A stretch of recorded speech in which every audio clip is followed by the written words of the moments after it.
Dear honey, I just took a bunch of money out of the ATM to give you for your birthday. You can buy whatever you want. Send. Honey, did you check your texts? No. See what you got there. Jim, it's not my birthday. It's yours. Happy birthday to me. So I'm gonna go check out a couple guns. I can't take you with me because YouTube has some bizarre rules about showing gun stores. What I will say is I'm interested in a few different guns. The Springfield Emissary is kind of a nicer level 1911. The Garrison is a less expensive 1911. Another one that I'm interested in is 300 PRC, if I can find some ammo for it. And I'm also interested in the CZ Shadow 2. I'd love to be getting into a little pistol competition, and I don't have a suitable gun for that. Let's see what I end up with. All right, we are back from getting this thing. Here's what I picked. I'm so excited about this gun.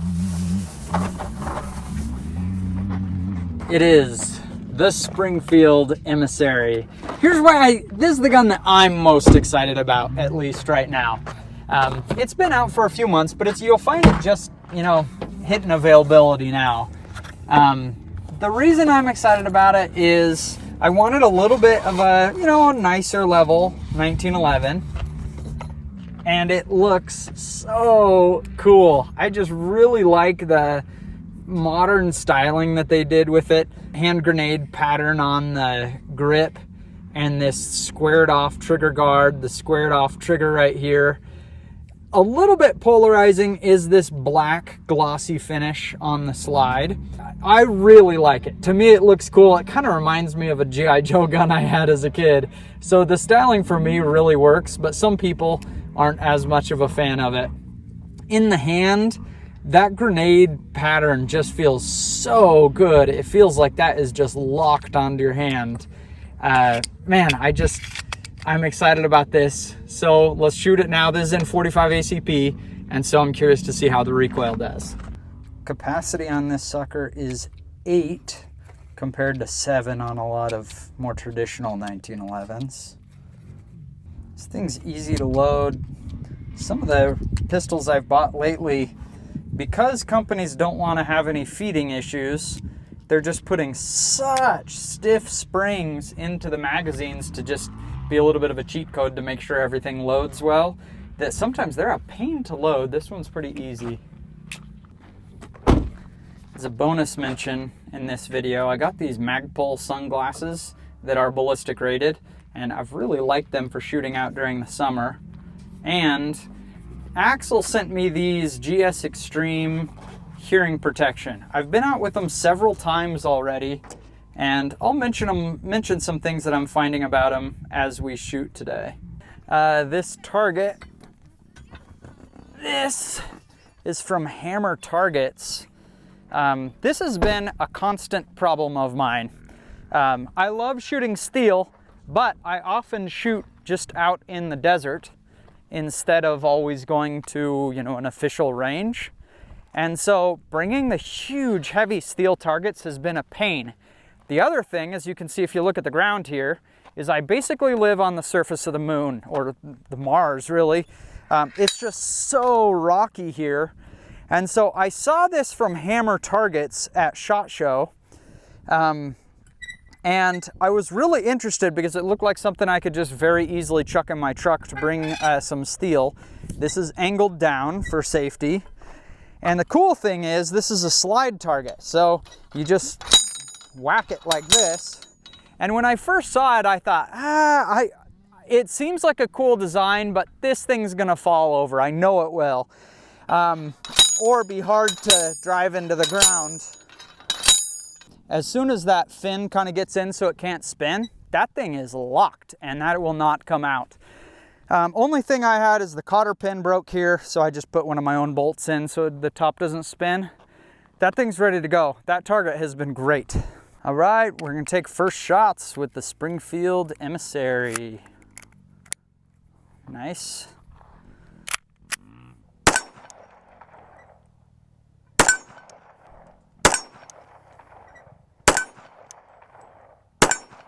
first thing I'll notice is the recoil is nothing on this gun. I don't want to muzzle the camera person here. That is a thick bull barrel they have on here, and that added weight around the muzzle of the barrel, man, makes such a difference in the recoil. That is just really comfortable to shoot. And then you have the added benefit of this nice, generous beaver tail here. It's high, so you can get that high grip on it, and it's really wide. It's wider than a lot of beaver tails here, so that as that gun recoils back, it's a wider surface hitting your hand here to stop the path of the gun as it's recoiling. Ooh, okay, we did have one failure to eject here. No, failure to load. That last round did not load. Interesting. Yep, not sure what happened there. I really would consider myself a mediocre shot with a pistol, and you just feel like you can't miss with this thing. Just the weight of it helps so much, and I love these sights. These are the same sights that you'll see on the Hellcat from Springfield. It has this white U in the back, and then here in the front you have the tritium sight in the little ring. It picks up so quickly. It's so much faster than just things that are just blacked out. You can just get up right on it every time. Really, really like these sights. I think they're probably the best in the industry for quick pickup. All right, on this mag, we're gonna take a look at this trigger.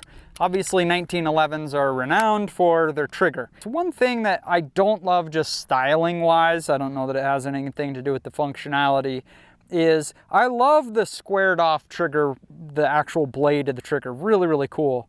But what I don't love is it's polymer. Like, the only polymer thing on the whole gun here is the trigger. And this is really supposed to be a higher level, really nice looking 1911.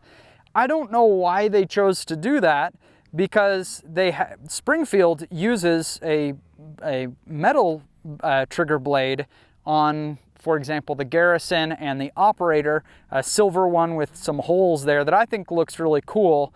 I wish they would have done that metal trigger, but squared it off to match the squared off trigger guard here. I think it would have looked a little bit nicer, but obviously it has nothing to do with functionality. Let's see how it functions. So I'm gonna pull real slow on this one to pay attention to the trigger.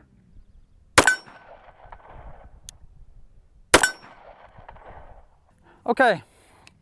A couple things I noticed as I'm shooting this is, one, the reset of the trigger is pretty short, but it's also like very pronounced. When you come forward with it, you can even hear an audible click when that trigger comes forward, which is kind of nice.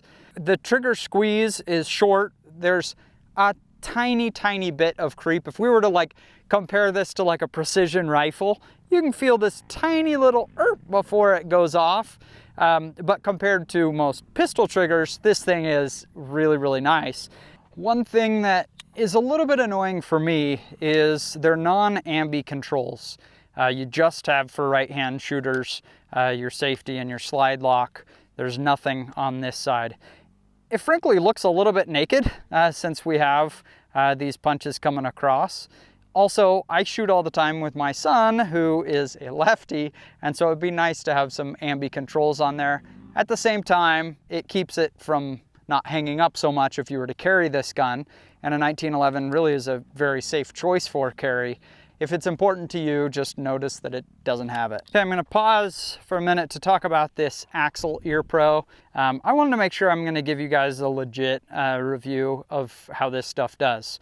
So, first of all, I've tried a lot of electronic ear pro, a lot of it. Most of the electronic ear pro, when I'm shooting rifles, gets in the way with muffs. Sometimes it's just annoying, and a lot of times I just go to those silicone plugs, and often that's the best for me. But if you're out of range, you just can't hear what's going on around you, or you're shooting with other people, so it really is nice to have electronic ear pro.